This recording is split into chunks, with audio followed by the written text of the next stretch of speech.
Hey, what's up, you guys? It is Shacey Bender. I'm Cheyenne. And I'm Sierra. And welcome back to this week's video. Please, during this video, I know my mouth is crusty. It is so chapped. Don't look at it. Just don't look at it. I know that it looks really bad. My lips are just really chapped. Oh my gosh, you just kicked the tripod. I did not. Oh wait, my pants were stuck under the tripod. Don't even lie.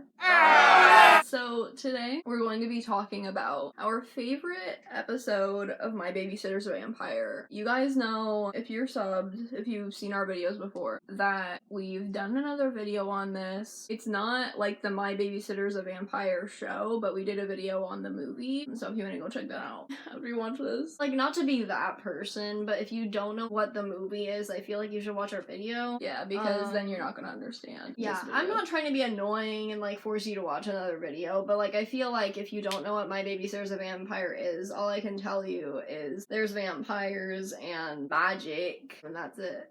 That's all I can tell you. I can't explain the whole entire plot right now. So what we're going to do before we get to our favorite episode is go through our least favorites. Don't worry, this won't take too long. And then we'll get into the honorable mentions, so you can go check them out. So our least favorite episodes are Friday Night Frights and Doug the Vampire Hunter. By the way, we're just talking about season 1 right now. I don't know, these two episodes were cringy AF. I just like do not enjoy watching them. The guy in Friday Night Frights is too much. Like, I'm sick of this guy like pushing Ethan around and being annoying. And it's the guy who is chef on Total Drama. Fun fact. Compared to Friday Night Frights, Doug the Vampire Hunter is like way worse by far in comparison, because it's just like, what did we get into? It's like they took this show that was like maybe could have a teen audience to like, hey, this is a 4-year-old episode. Like, this is for the 4-year-olds in town, you know? Let's get on to our honorable mentions, which could have been its own video, but instead we're going to be doing this video about a different episode, and we'll tell you what the episode is going to be in a second. So the honorable mentions, Dipod. Love that episode. It's really weird. It's so creative. Who were the writers for this? Because how did you make some weird story about how plants have to do with technology and the internet?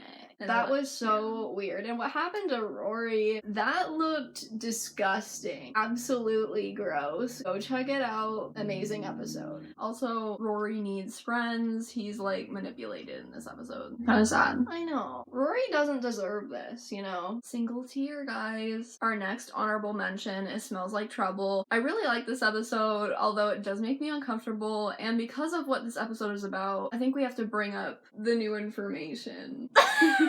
So basically in our last video, we were making jokes about how Cheyenne and I, when we were in a hospital, were taking My Babysitter's a Vampire boyfriend quizzes as a joke because we thought, like, oh, we, like, hate these boys. But then when I watched the show, we caught feelings. Just a little bit. We lied in our last video, like, I don't know if we were just trying to save ourselves from the embarrassment, but we'll admit it, we like the boys. The gang. And I just love that episode because it's weird with the love potions and stuff. I love a good love potion storyline when it comes with magic and stuff like that. So fun. And also in that episode, it confirms that Ethan and Benny are a gay couple with their online video chat date. It's like, even though it was like fake, it's kind of like, hey, let's fake date. They would say that they were like gonna fall in love and get together in like a movie, but you know, this is just like straight het Canadian television. So they just went on a fake video chat date, and Ethan's dad walks and he's like, oh my gosh, is my son gay? Or like bisexual? What's going on? I was just wondering if maybe you'd like to go see the new Galax Attack movie with me on Saturday. You and me? On a date? The final honorable mention is Blood Drive. Amazing episode. If you haven't seen it, definitely go check it out right now. It's so fitting. If you're gonna have a show about vampires, why not have one about a blood drive at their school and the vampires are going crazy? Also, this was really hard because I wanted to choose Jilly Putty also for an honorable mention, but I just felt like some of the actors in it, and that episode kind of like ruined it a little bit. Yeah, like it's a cool concept about a old camera. When you take a photo of yourself, it makes an evil twin of you. I think that is a cool concept. The episode is great, but the girl that they had to play that one girl who, you know, accidentally made the evil version of herself just wasn't that good of an actress, and I just feel like she brought the quality down of the episode. No offense to her. I'm sure she was working with the yeah. material she had, but also at the same time, I'm just like, I don't know. I'm giving her the benefit of the doubt, and I'm just gonna say that it was the script and the writing. Now it's time to talk about our favorite episode, 3 Cheers for Evil. So let's get into it. So basically, the episode starts off, we have the Whitechapel Devil cheerleaders. Again, their team is literally called the Devils. Yeah, we're not just saying that they are, like, demonic, like, they're terrible, like, things like that. No, they are literally called the Devils. Their cheer is so bad. Boom, did a bomb just go off in my head? 'Cause you're gonna need help when we are finished with you.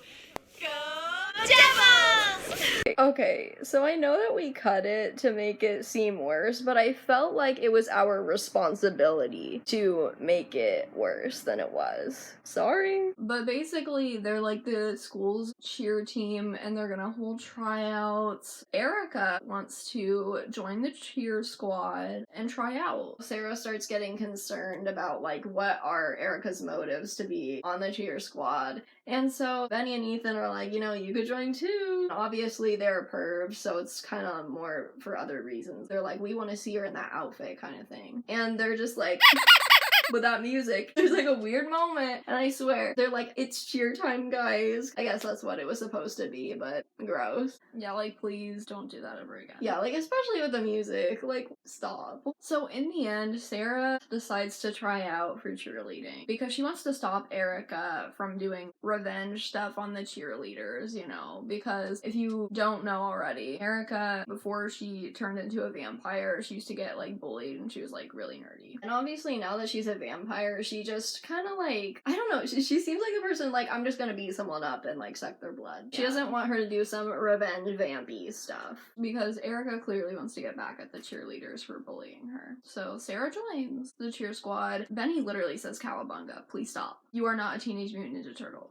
Cowabunga! Also, like, the context of what was going on and him being like, ew, cowabunga, like, ew, and stuff. She just walked out in a cheerleading uniform. Chill. Like, I hate Benny in this episode, and he just won't stop being a pervert to the cheer squad. Like, someone save these girls. Like, literally in another episode of the show, some girl's walking down the hallway, and he's like, hey, hottie. She ignored him, and it was so funny. He deserved it. Just like in every other My Babysitter's a Vampire episode, Ethan gets a vision, and this time he gets a vision of Erica being bullied by the cheerleaders in the past. So he obviously thinks that she joined the cheer squad to get revenge. I can't exactly remember what their motive was. I think they're just like, once again, like, oh my gosh, there's a problem. Benny and Ethan literally tried to get into the girls' cheer practice. The cheer squad literally knows that they suck and that they're perverts, and they kick them out. They know that they're pervs, and what I wrote down in our notes was penis problems. Because they're like, oh, I don't know what happened. I don't know, I guess the cheer squad beat them up and maybe kicked them in the balls or something. I don't know. It's either that happened or like when they got thrown against the wall. I don't know if their wiener got hit, but I'm not exactly sure what happened.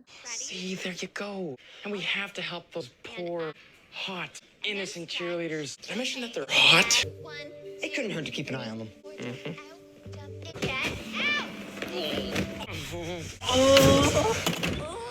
Or it could hurt a lot.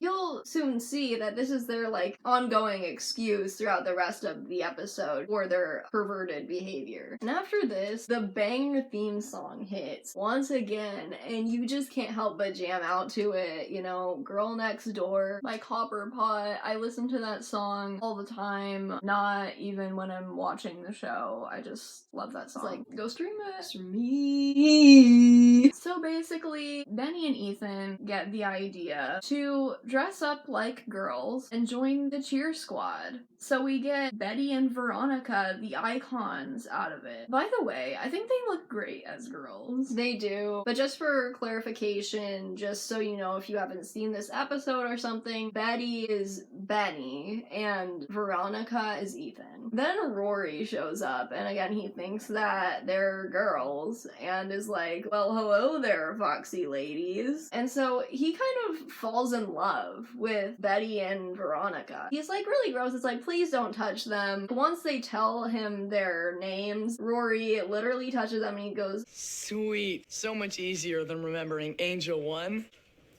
and Angel 2. I'll see you gals around. See?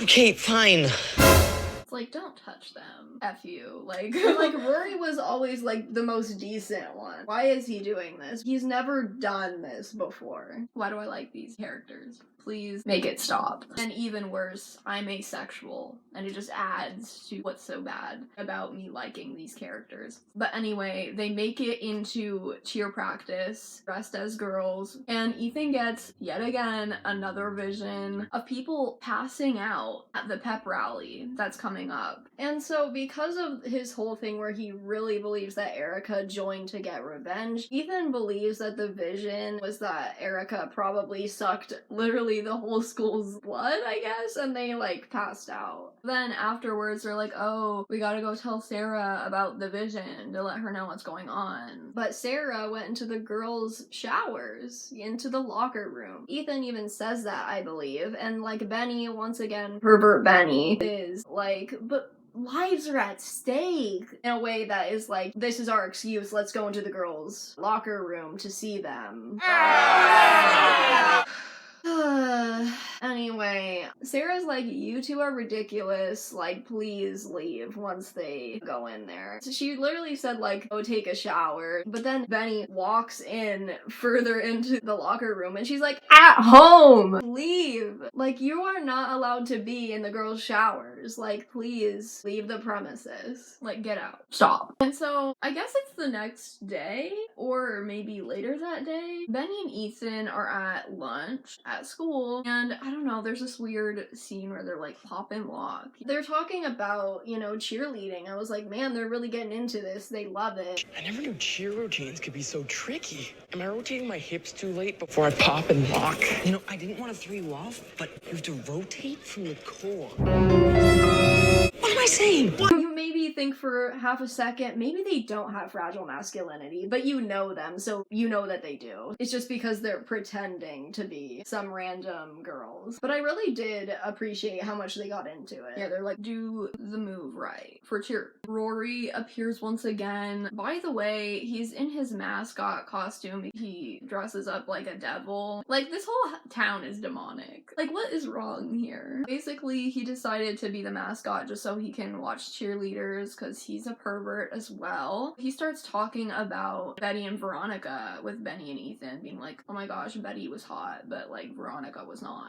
Didn't he say that Veronica's legs were weird or something? I know, it's kind of like rude. He was kind of acting like he liked both of them at first, but Yeah. then he was like, Veronica's kind of ugly. And then afterwards, the whole cheer squad is going up to get lunch, but these other people were already waiting for their lunch, and they just kind of cut in front of them, and the lunch lady was not having it. She's like, these kids stand here and come early every day, and you do this to them. The head cheerleader's eyes go pink. She says something and her voice gets deeper, I swear. No, it didn't. That did not ever happen. She basically has powers, and she uses her powers on the lunch lady. Now we know something's up with the head cheerleader. So basically, the head cheerleader is like demonic, and Benny and Ethan and Sarah are gonna have to fix it. Back to cheer practice. Betty and Veronica are cheer icons, and honestly, Benny and Ethan are really enjoying this whole cheer thing. If only they didn't have fragile masculinity. Trigger warning, this next part has fat phobia. So if you don't want to listen to this part, you can skip forward a little bit, but there's really no other way to explain this part of the episode without talking about this, because this is like kind of a main plot point here, having to do with Erica and her being bullied in the past. So Erica confronts the head cheerleader to find out that the head cheerleader used to bully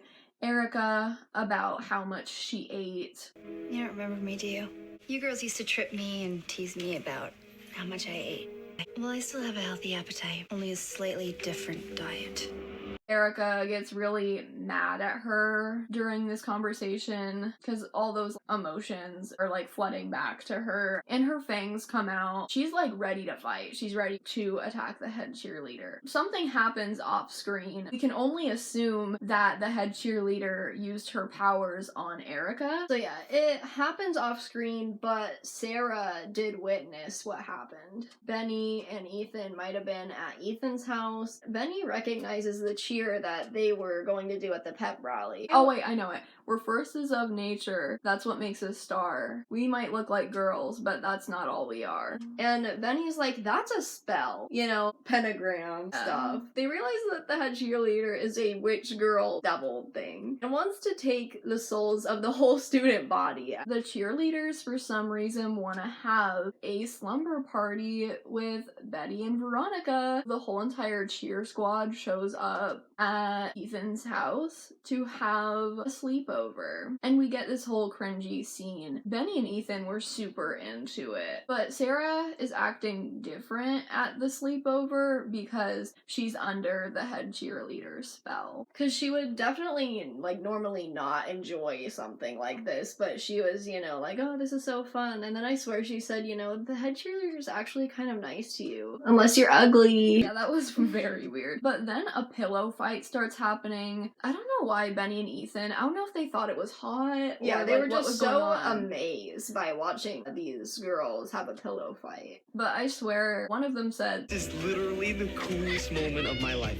like, please stop. I swear it was Ethan. Yeah, it had to have been. Little weirdo. So, Benny's grandma, the one who always saves the show when something's going on, she comes over with protection wands that are disguised as pom-poms for the pep rally tomorrow to help them. And, you know, she's always, like, cringe, but she does come through. You know, she's always, like, saving them because they are really dumb and are always getting into situations. Like, honestly, go, Benny's grandma. Now back to the traumatizing parts of the episode. There's always trauma. Benny and Ethan were looking through Benny's grandma's old yearbook from when she was in high school, and they find out that Benny's grandma was a cheerleader. And Ethan thinks that Benny's grandma was super hot. And like, Benny was disturbed, but for the wrong reasons.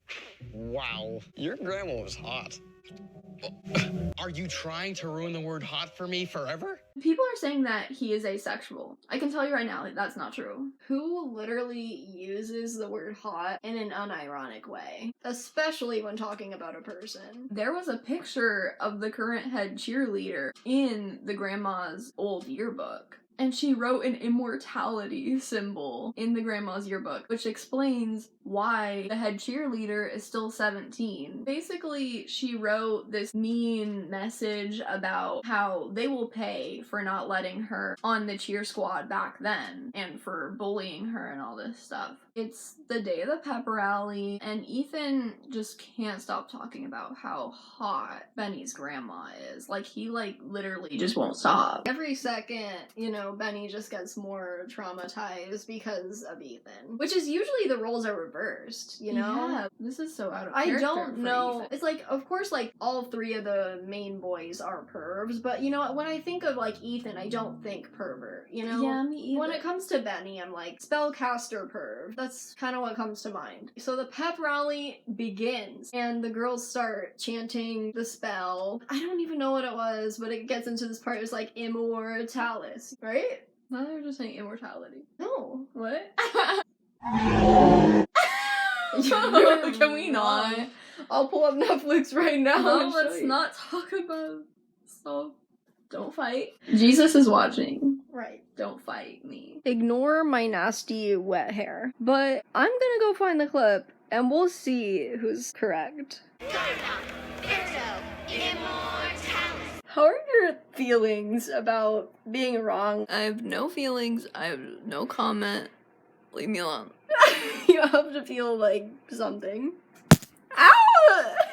Benny and Ethan start saying a different spell to weaken the other spell that the cheerleaders were saying. So the head cheerleader literally starts floating because she is practically a demon, and everyone who was in the audience, their souls leave their bodies. And that explains Ethan's vision of like everyone literally just like passing out, like their heads are just dropped down, like in the bleachers in the school gym. Benny's spell is not working because they're still standing in the pentagram with the rest of the cheerleaders. They get out their protection wands and they get Sarah to exit the pentagram. It frees her from the head cheerleader's spell. Because Sarah is now freed from the spell, she stops, chanting the cheer, the spell that was, making the head cheerleader float and stuff. So the spell stops working because you need 5 people in the pentagram. So everybody's souls start to travel back and go back into their bodies. So the head cheerleader literally turns old, and everyone's grossed out that she's not 17 anymore. And all the cheerleaders are grossed out more than anyone, to be quite honest. She's old. Ew. You ruined everything. Because I guess she was trying to be immortal, Yeah. That's why she's been 17 for so long, Benny's grandma comes in and confronts the head cheerleader. She's kind of savage, I'm not gonna lie. There's not many moments where I really like Benny's grandma, but this is one of them where I actually am like, yeah, she's savage. I don't know. She was like, I'm sorry that they slay. treated you that way, but, Like, she's a queen in this moment. head cheerleader, now that she's old, is now a lunch lady at their school and doesn't remember anything that previously went on because Benny's grandma put a spell on her. Rory is just heartbroken because Betty and Veronica left the school. Benny writes Rory a love letter from Betty's point of view. He literally is just so in love while reading the love letter that he starts floating. Elevate a little higher, you might say, if you're a rusher. Elevate a little higher. That's the end of the episode. Also, I'd just like to say, I love how people are saying Benny is the least straight person, because why would you write a fake love letter to some guy? Again, I always see these funny things where it's like Benny is saying, I'm bisexual, but I just can't date a dude with the whole Kesha thing. Yeah. And it's so funny. So that's our favorite episode of My Babysitter's a Vampire, the series. It was pretty fun. Hope you guys enjoyed it. I really enjoyed doing this. Can't wait to edit this. It's gonna be so much fun. If you liked it, please give it a big thumbs up. Look at our pinned comment, see if you want to reply to it, or just make your own comment on the video. Whatever you feel like doing, We have a gaming channel if you want to go check that out. There will be a link in the description to that. Please go check out our most recent video on our gaming channel. We worked really hard on it, but it's kind of flopping right now, and I think it's because the YouTube algorithm really hates us right now because we haven't been able to upload as consistently as we were before. We're still uploading every month, but before we were uploading almost weekly because of school and the holidays too. We were less consistent. So the algorithm hates us, and we are not getting any views. I swear I'm stressed a little bit. I'm literally always on edge about it, checking analytics. I'm praying every day about it because I'm stressed. I feel like I just shot my negative energy and anxiety onto you through the camera, and I'm really sorry about it. But also we're pouring our heart and souls out to you guys. I'm just kidding. We work hard on these videos, and it's so sad when it just doesn't do well. But yeah, I really hope this video does well. Hope you guys enjoyed it. God bless you. Jesus loves you. Have an amazing day. We'll see you guys next time. Bye.